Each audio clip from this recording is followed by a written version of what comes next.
Dream Home of Mr. and Mrs. Dakis. Isang napakagandang bahay naman po ang matutungayan po natin sa episode na ito. Itong bahay ay naipundar po nila ni Sir at Ma'am. Si Sir po ay isang OFW sa Saudi Arabia at si Ma'am naman po ay isa ring OFW sa Kuwait.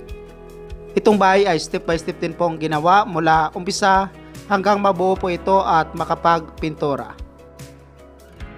Ito po ang perspective plan ng bahay. Nakita lang din po nila ito sa internet. At ito naman po ang kanyang floor plan. May sukat po itong 115 square meter with 3 bedrooms and 2 toilet and bath. Ito po ang pagsimula sa paggawa ng bahay at ito po ang paunang materialis nito. Nagkakahalaga po ng 68,034 pesos. At ito po ang list ng mga materialis na paunang binili. Mayroon po itong unit price bawat isang item. Kunan nyo lang po ng idea. Itong lote po pala na pinatayuan ng bahay ay binigay lamang po ng family ni Ma'am para sa kanilang mag-asawa.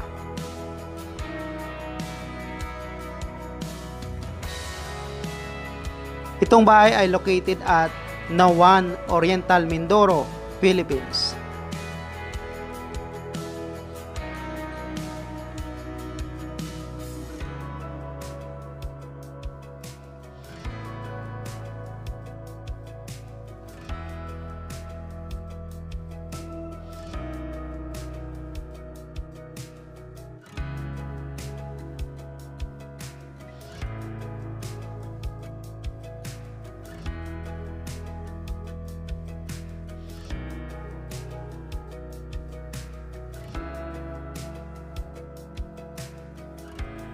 Paunti-unti na pong nabuo ang pinapagawang bahay nila ni Sir at Ma'am at sinimulan na rin po nila magpa-steel trusses ng kanilang bahay.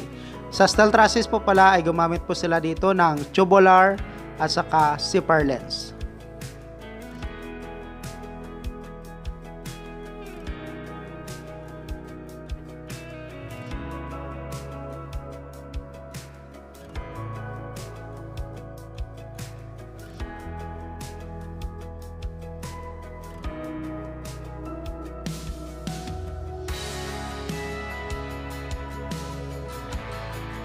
Sa steel trusses po nito with roofing, umabot po ito ng halagang 180,000 pesos, materials at kasali na po ang labor. Habang ginagawa po ang steel trusses at roofing ay nagpa-plastering na rin po sila labas at loob nito.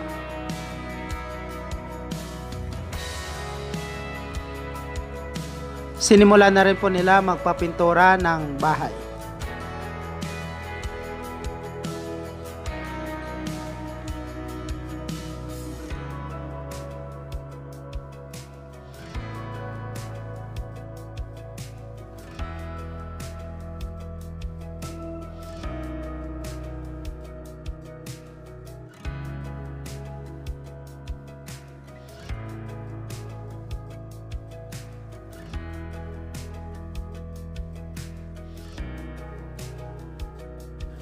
At ito naman po ang pagsimula nila sa pag-install ng tiles. Gumamit po sila dito ng 60 by 60.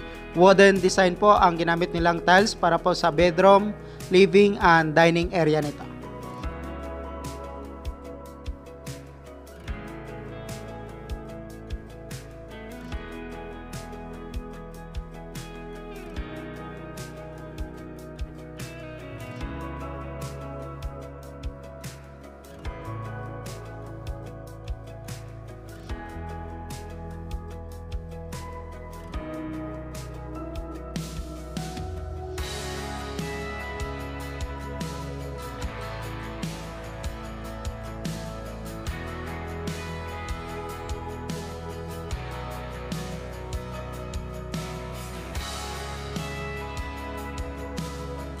Nagpagawa na rin po sila ng terrace grills.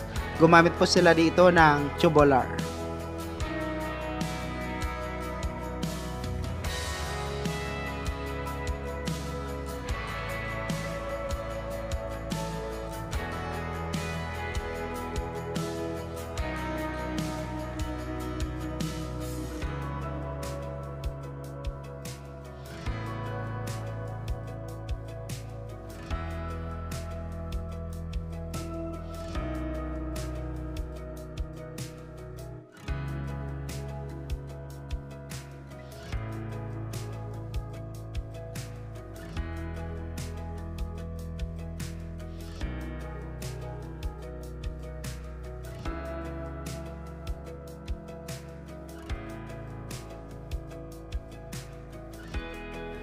At ito naman po ang kisame nito or ceiling ng bahay.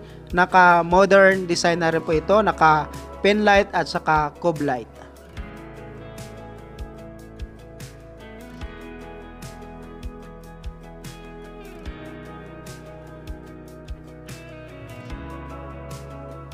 Itong bahay nilang mag-asawa ay step by step din po itong pinapagawa.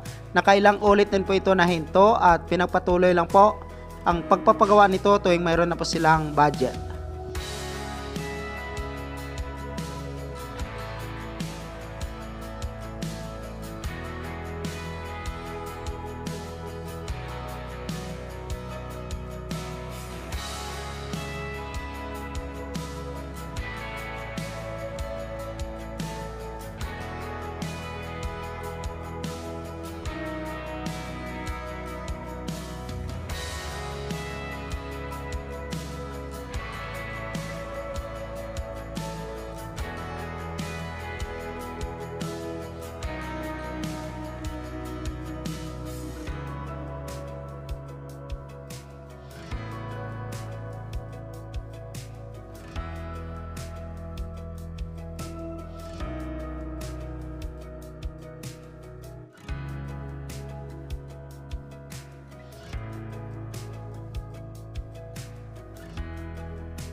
Ito po ang full house tour nitong bahay. Tara, samahan niyo po ako at panoorin po natin kung gaano kaganda ang loob nito.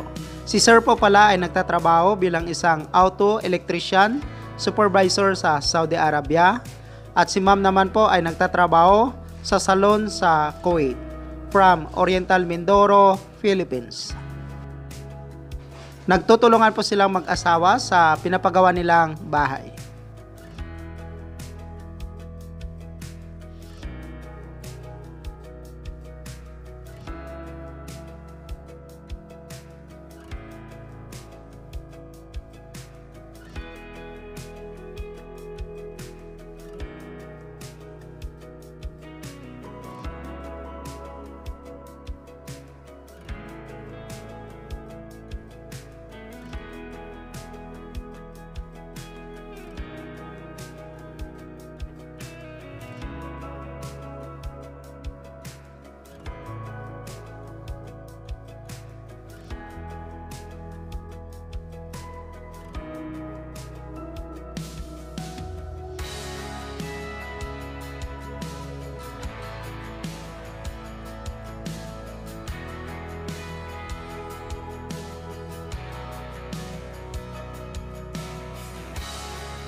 Ito po ang inabot sa pagpapagawa ng kanilang bahay, building the house with labor and all appliances and furnitures. Umabot po ito ng 1.6 million pesos or katumbas na 32,000 US dollar. Congratulations again to Mr. and Mrs. Dakis, Kuwait and Saudi OFW from Mindoro, Philippines.